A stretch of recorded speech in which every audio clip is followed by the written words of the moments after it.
Good morning. My name is Maggie Wilson, and I'm the worship associate today. Welcome to the Unitarian Universalist Church of the North Hills. Whether you've been with this church for a decade or more, or this is your first time visiting, we welcome you. Whatever the faith and traditions of your past, we welcome you. Whatever your theological stance, we welcome you. Whoever you are and whomever you love, we welcome you. Whoever you are, whatever your journey has been, we welcome you. Newcomers and guests are always welcome to participate in any of our church activities. If you'd like more information about our church or Unitarian Universalism, please talk to our minister, Reverend Jane Thixton. You can find her contact information on our website. Be sure to join us for coffee hour following the service. The Zoom link will be posted in the YouTube chat at the end of the service. We will be breaking into small groups for better conversation. For anyone new who is interested, we can have a virtual Meet the Church session after a Sunday service where you can meet others and learn about Unitarian Universalism. If you're interested, let us know by emailing the office, and we will schedule a session when we have 3 or 4 people to sign up. Again, welcome to the Unitarian Universalist Church of the North Hills. It's good to be together, even virtually.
Our opening words are quotes on anger. Relief from anger is not something that is bestowed upon us. Often it must be forged by us. This is Glennon Doyle. If Earth is forgiveness school, family is your postdoctoral fellowship. Anne Lamott. If constant anger is what is real in here, we must address it, both for ourselves and for the other, because it's not kind to keep those we can't forgive close to us and punish them forever. If we cannot forgive and move on, perhaps we need to move on first and forgiveness will follow. Forgiveness does not mean access. We can give the other person the gift of forgiveness and ourselves the gift of safety and freedom at the same time. Glennon Doyle.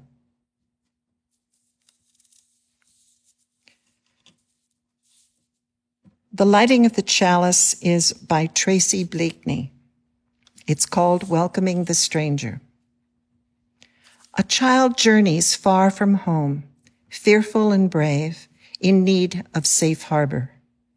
Guided by this chalice, may we seek to understand the causes of light. Like the comfort of a candle flickering in a window of darkness, let us welcome this child into our home with warmth, nourishment, and love. Would we not want the same for our own child, lost and alone in a strange land? Please join us as we sing our opening hymn, We Are a Gentle, Angry People. It's number 170 in the gray hymnal, and the words will be on the screen.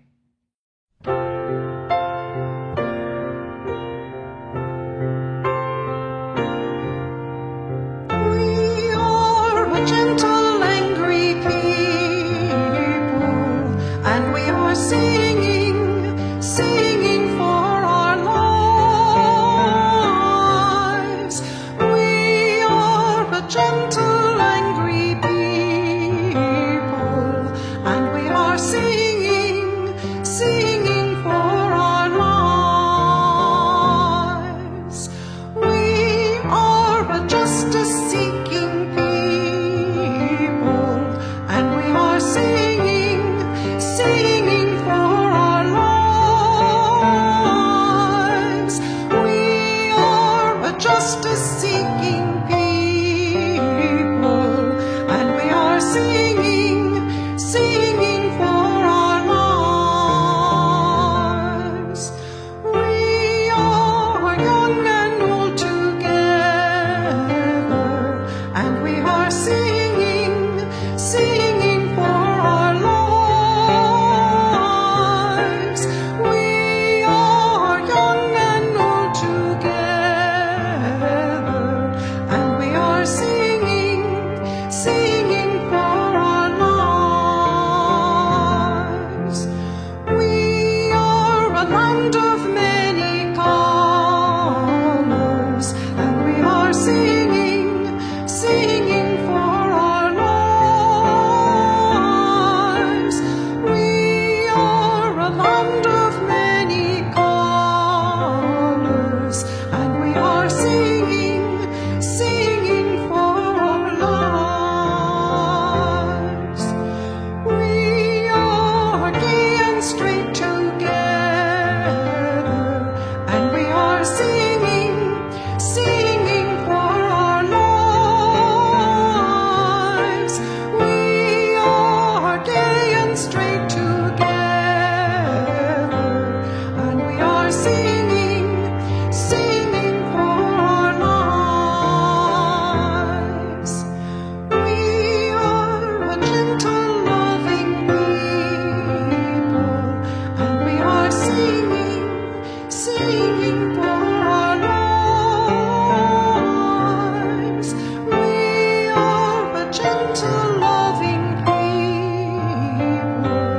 and we are singing for our lives.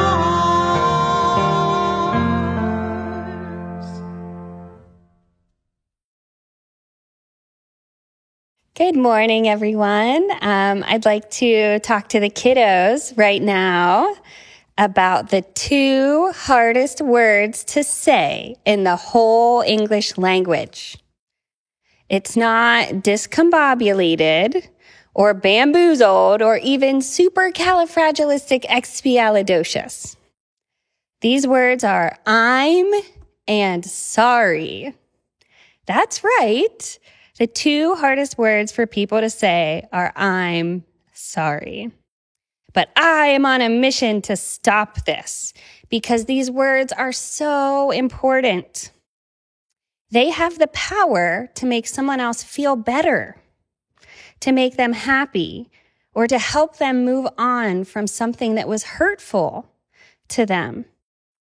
Because of this, we should want to say these words and say them often.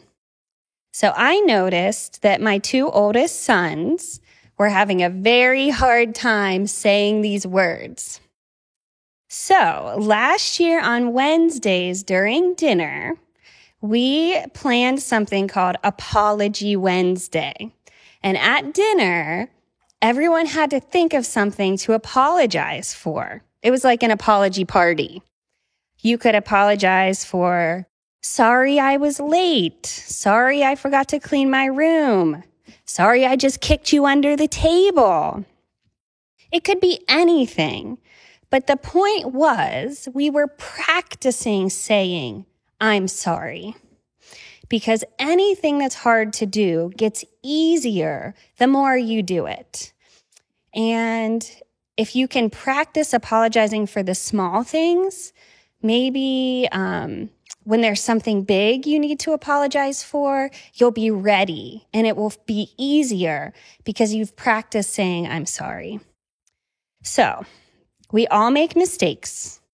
We are all not perfect. And that's okay.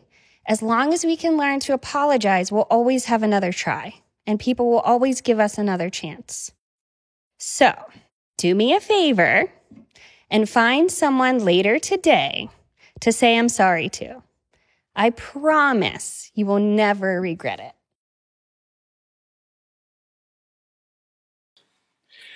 Hi, I'm Chris Hill with the Lay Pastoral Care Team. During our service, we create this sacred space for sharing within our community. It's a time to share significant life passages with the congregation so you can be held in loving care. I'll be reading the joys and sorrows this morning, and we'll be placing a stone representing each joy or sorrow in the sand, representing our congregation, supporting the sorrows and lifting up the joys. We have one sorrow today. Don Nelson's mother passed away on July 4th. She had been living with Don, Melissa, and the children for the last few months. She was in no pain, had expressed her readiness to go, and was with her family when she breathed her last breath. To Don, Melissa, and the family, we say, we hold you in our hearts. We now place one more stone in the sand for all the joys and sorrows that exist in our hearts but remain unspoken today. We especially think of everyone suffering, directly or indirectly, from this COVID-19 pandemic. Please read with me the words appearing on the screen, understanding that here includes all those watching. Let us hold in our circle of caring each person here. Let us hold in our hearts those who are unable to be with us today. Let us hold in our memories those who have moved on. Let us find comfort in knowing that we are not alone. The meditation today is by Reverend Robert Tanner, and it's called A Blessing for Risk Takers and Failures. Today we share in a blessing for losers, risk takers, all failures far and wide. Blessed are they who fall in the mud, who jump with gusto and rip the pants, who skin the elbows and bruise the ego, for they shall know the sweetness of risk. Blessed are they who make giant mistakes, whose intentions are good, but impact has injured, who know the hot sense of regret and ask for mercy, for their hearts will know the gift of forgiveness. Blessed are they who have seen a D, an F, or a C, or any letter less than perfect, who are painfully aware and familiar with the red pen and the labels as less than, for they know the wisdom in the imperfect. Blessed are they who try again, who dust off, who wash up, who extend the wish for peace, who return to sites of failure, who are dogged in their pursuit, for they will discover the secret to dreams. Blessed are they who refuse to listen to the naysayers, for their hearts will be houses of hope. Blessed are they who see beyond the surface of another, for they will be able to delight in the gift of compassion. Blessed are they who stopped running the race to help a fellow traveler, who pick up the fallen, who stop for injured life, for they shall know the kindness of strangers. Blessed are they who wildly, boldly abandon winning, for they shall know the path of justice. I invite you now to join me in a spirit of prayer and meditation. Settle in a little bit more comfortably. Close your eyes if you wish. Allow your body to relax into this sacred space. Breathe in deeply and slowly, and then breathe out again.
The reading is the lyrics for Roll Away Your Stone by Mumford and Sons.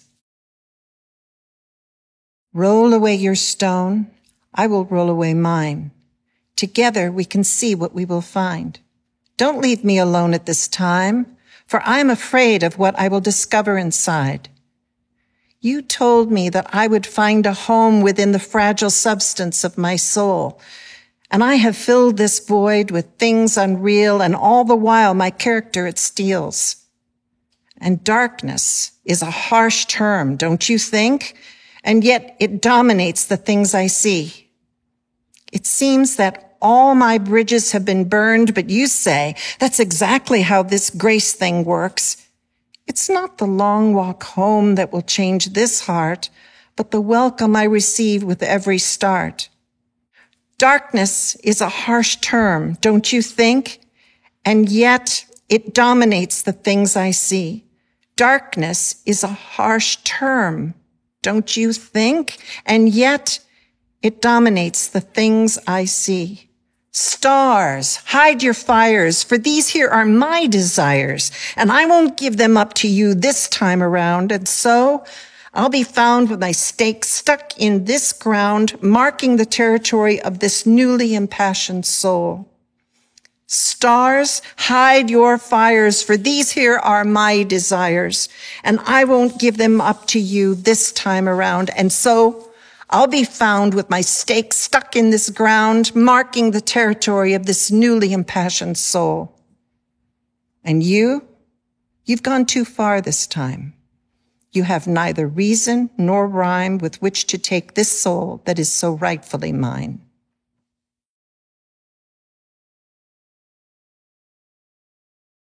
My name is Lainey Carslaw, and I would like to share my essay, Roll Away Your Stone. When I walked into my small Unitarian church on Easter Sunday, 2016, I was not in a good place. I was 39 years old, unexpectedly pregnant, and at odds with almost every person who was close to me. My husband had just quit his job in our family's business, in which he had been a part for over 20 years, without consulting me. And me and the family members I worked with were also going through our own problems with the business, causing passionate and violent arguments, each one like tiny earthquakes to my soul. Words had been said, perhaps none of them even meant, but they lingered just the same. I didn't attend church regularly at the time, but found myself pulled there that Sunday, desperate to find something, though I wasn't sure exactly what. Inside the sanctuary, the green chairs were not set up in rows as usual, but in a spiraling circle. In the center of the circle sat a high table with a basket on top and 2 long stem candles on each side of it. I took a seat in the outermost circle and rested my hands on my bulging belly. A bell rang, and after the opening hymn, the minister stepped up to the pulpit. Easter, he began, is a time of renewal. It's a time of starting over. Minister Scott was young, maybe in his mid-30s. He had a thick black beard and shaggy black hair. He looked cool and laid back, like someone you meet at a Grateful Dead concert wearing ripped jeans, not a long black robe. There was a small trace of a Southern accent in his voice. It was a voice that inspired and calmed at the same time. Okay, I thought, you have my attention. Easter is a metaphor, he continued, the most powerful metaphor I could think of. We call upon the story of Jesus. We remember how it tells us that after his resurrection, he found himself stuck in a cave. He looked around the sanctuary. Have any of you ever felt trapped in darkness? Have any of you ever felt stuck in a cave with the entrance blocked by the heaviest boulder? I felt like he was talking directly to me and adjusted myself uncomfortably in my chair. So now I'm going to ask you something as this basket gets passed around, he said. Do you know what it is that is actually holding you in the dark? Maybe it's fear. Maybe it's insecurity. Maybe it's grief or stress or addiction or something else entirely. Or maybe it's your family, I thought. The basket came to me, and like everyone else, I took a smooth gray stone into my hands. "Do you all have your stones?" he asked. The congregation nodded. "Now I want to ask you, are you ready to roll away your stone? Are you ready to come out of the darkness and into the light? Are you ready to stop holding yourself back and let yourself finally be free? If you are, I invite you to come to the center and place your stone on the table," he said. "Please take your time when you're ready." The minister stepped away from the podium, and Mumford & Sons' "Roll Away Your Stone" came over the speakers. I knew that song well, and it was one that I loved. I had already been tearing up, but at the sound of it, I began to sob. My shoulders bounced as tears streamed down my cheeks. The woman next to me placed a hand on my thigh for a moment, but then let me be. Maybe she thought it was pregnancy hormones. I didn't care. I just went right on crying. For so long, I had acted like everything was fine, like I was fine. This was the moment I accepted I wasn't. This was the moment my stone shifted just enough inside of me to let the floodgates open. As the song played on, one by one, people got up to place their stone on the table, but I only squeezed mine tighter. I just couldn't seem to let it go. All of the arguments I had been part of, all the yelling and berating I had endured came flooding to the front of my mind. When the people you trust hurt you, you feel violated, betrayed.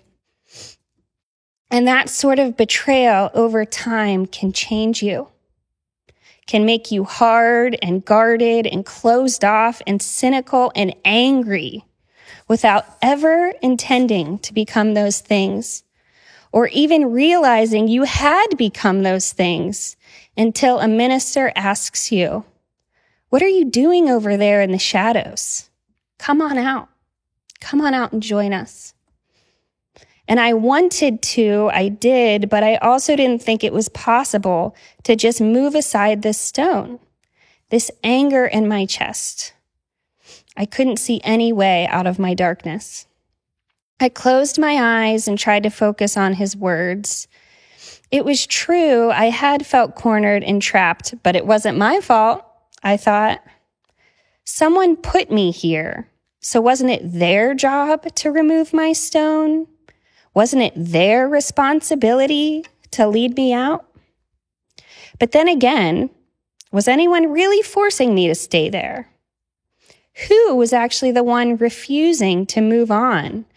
And more importantly, where had all my anger and resentment gotten me? I was more closed off and miserable than I had been in my entire life. So what did I have to lose? And what would happen if I did decide to cast away this anger? Could I just do that? Maybe it was possible, but it felt so heavy, something I had been carrying around for so long that it had become part of me, and I had no idea how to even begin. The song ended, and the minister returned to his pulpit. Feeling somewhat guilty, I tried to hide the stone in my hand. Then he said something like this: "I know you don't think you're strong enough to do this, but you are. You are strong." For a quick moment, his eyes met mine, and I felt like he could see right through me. "You are strong enough to move on. You are strong enough to let go. You are strong enough to forgive," he said. I opened my fingers and looked at the stone. I felt like I was holding every single person who had hurt me in my own hand. And by choosing to hold on to them, I was hurting absolutely no one except for myself. And that's when it hit me. I was free. No one had power over me. I had the control and the choice to decide what to do with this pain I had been carrying. It was time to let it go. I stood up and walked to the center of the sanctuary. I dropped my stone onto the others with a clarifying thud and then turned and walked straight out the double doors. I made my way through the atrium and out the front door. The sun was shining and my steps felt light, almost effortless. I paused right there in the parking lot, lifted my chin, and let my tears be dried by the light. With my eyes closed, I inhaled through my nose and felt for the first time in so long like I could breathe. In the Mumford & Sons song, they say, "Roll away your stone, I'll roll away mine. Together, we will see what we can find." What I found was someone I recognized, someone who resembled myself. Now, it was probably my stubborn nature, but I had been so worried that if I forgave or I moved on, that it would feel like losing, like giving up. But it didn't. It didn't feel like that at all. In fact, the only person's feelings I was considering right then were my own. And this felt like a huge come from behind victory. This felt amazing. And if you think about it, you could wait a lifetime for an apology that might never come. You might wait years for someone else to try to make you feel better. Or you could just drop the stone and do it yourself. It's that easy. It's that hard. Before heading to my car that day, I looked back at the church one more time. Part of me realized what I had done in there was only set down a stone. The other part of me was certain I had just saved my own life. We consider the story of Jesus rolling away his stone a miracle because it is. He forgave those who sought to crucify him, and I found I could forgive for much less. Ridding ourselves of anger is hard work, but we are worth it. As Glennon Doyle said, relief from anger is not something that is bestowed upon us. It must be forged from inside of us. Whenever I'm involved in a conflict or find myself stuck in a hard place, I have to remind myself to roll away my stone. Sometimes it's harder than others, and never does my stone look or feel the same. Sometimes it looks like my family. Well, most times it looks like my family. But other times it looks like rejection, stress, racism, intolerance, isolation, or our president. But the tools that help me move it remain unchanged. Empathy, awareness, gratitude, and a firm commitment to myself that I will never spend that amount of time in darkness ever again. Just remember, whatever your stone may be, it is your stone to carry. And when you're ready to do away with, the sun will always be waiting on the other side. Thank you.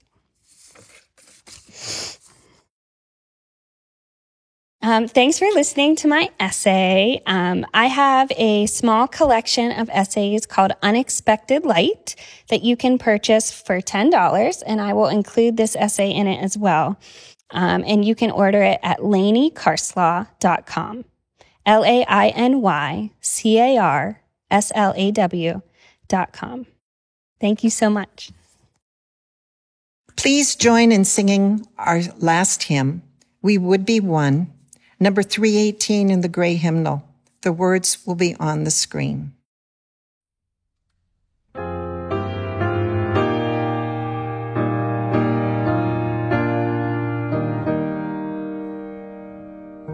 We would be one as now we join in singing our hymn of love to pledge ourselves anew to the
We know that our financial contributions to this congregation come from sacrifice and hard work.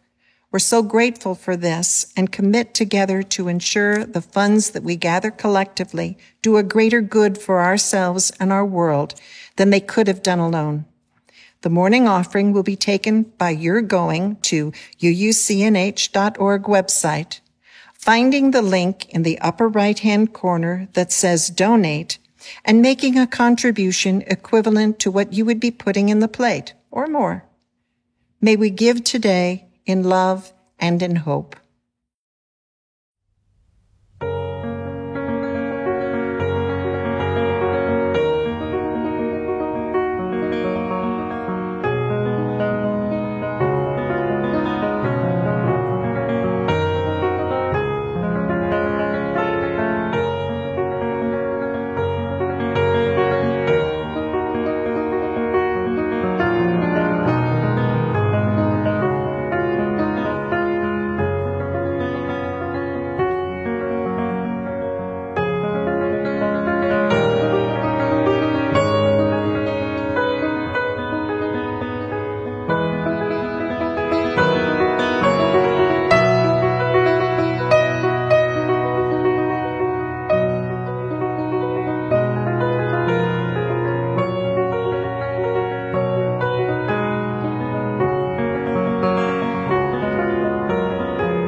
Please join me in saying the dedication of the offering.